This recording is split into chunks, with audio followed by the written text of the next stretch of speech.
Hello.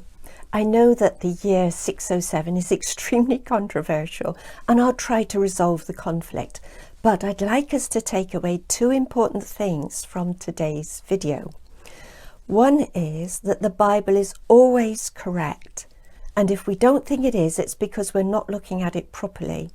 And secondly, that as we get towards the end of this world, prayer is essential to help us get through these last days and to beg that God will help us. And I'm taking that from the example of Daniel, but I'll come back to that in a moment. So, 607. The date that most people agree on is 537 BC, as the year when the Jews returned to Jerusalem from captivity in Babylon. So how long had they been in Babylon?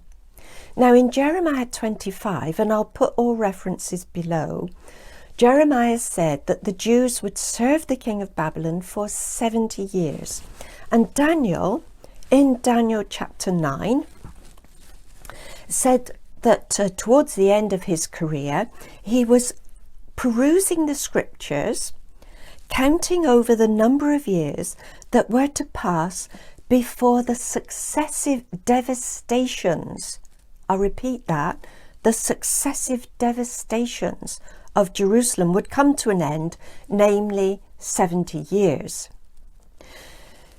Now, if we count back then 70 years from 537, we come to the year 607. But what happened in that year? And I'll have a look at this chart. But before we go any further, Daniel realized that the end of the 70 years was coming. So what did he do? He went to God in prayer and beseeched him earnestly that God would forgive what the Jews had done. He said, "To us, Yahweh, the look of shame belongs, but to our God, mercy and pardon belong."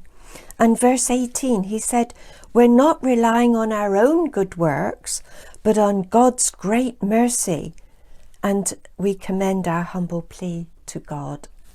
So it's important as we see the world changing that we persevere earnestly in prayer for great help. So let's have a look at this chart in which I'm going to show there were several devastations of Jerusalem, not just one. In this chart, we have several devastations of Jerusalem over 20 years. In the 4th year of Nebuchadnezzar's reign, he makes Jehoiakim, the king of Judah, his vassal. So the Jews began serving the Babylonians in the 4th year of Nebuchadnezzar's reign. 3 years later, in his 7th year, many Jews were taken into exile, and that includes the prophet Daniel. And there were a couple of others ending in the 23rd year of Nebuchadnezzar's reign. Now, Watchtower will place 607 on the 23rd year of Nebuchadnezzar's reign. That's the last devastation that I've got on this chart. Historians place that last devastation at 587 BC. Now, if Watchtower has it right, which I don't think they have, that would mean that Daniel, who was taken to Babylon in the 7th year of Nebuchadnezzar's reign, was serving the Babylonians for nearly 90 years. And that cannot be so, because Jeremiah said they would only serve the king of Babylon 70 years. So 607, I'm suggesting, is way back at the beginning of this chart.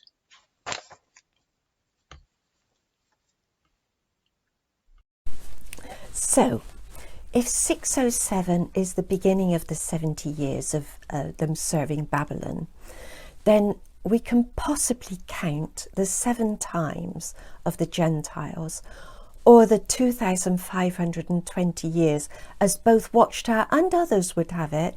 It brings us to 1914. Does it really matter? Well, what does matter is that Jesus' words would be fulfilled. And if we look at Matthew 24, he talks about, in verse 34, I tell you solemnly, before this generation has passed away, all these things will have taken place. Now, Jesus' words must come true. But is 1914 and the generation the same thing? No, it's not. Because in 1914, yes, we did have world wars. We did have the awful Spanish flu and earthquakes and so on. But if we look at Jesus' words carefully, in chapter 24, verses 7 and 8, it says that, yes, world wars, famines, earthquakes, all this is just the beginning of birth pangs, of the time of the end. Then he talks about a time when the powers of the heavens would be shaken. Luke talks about a time when people would be faint out of fear. Now, I was alive in the 1950s. People were not faint out of fear in those days. All right, there were wars, there was Vietnam and so on, but life was relatively peaceful. We weren't worried about the future. It wasn't until, say, the 80s, the 90s, when the wickedness in this world got so bad and worse, climate change meant that we were dealing with floods, hurricanes, devastating heat waves that was killing people. On the other extreme, we were having snowstorms, which was killing people. We're worried about these things happening again. We're worried about what's happening. We are now fearful. And Jesus said that the generation that would see the end of these things were the ones that would see those signs. He said in verse 33, when you see all these things, not just the beginning, but all of them. So the people who were alive in 1914 did not see all these things. They were not the generation that would see the end. The last days and the generation that would see the end are two different things. The generation comes at the end of these last days. So it's just a little lesson in the scriptures have to be correct. And we need sometimes to wait for the scriptures to be fulfilled to be able to understand them properly. But God's word will come true.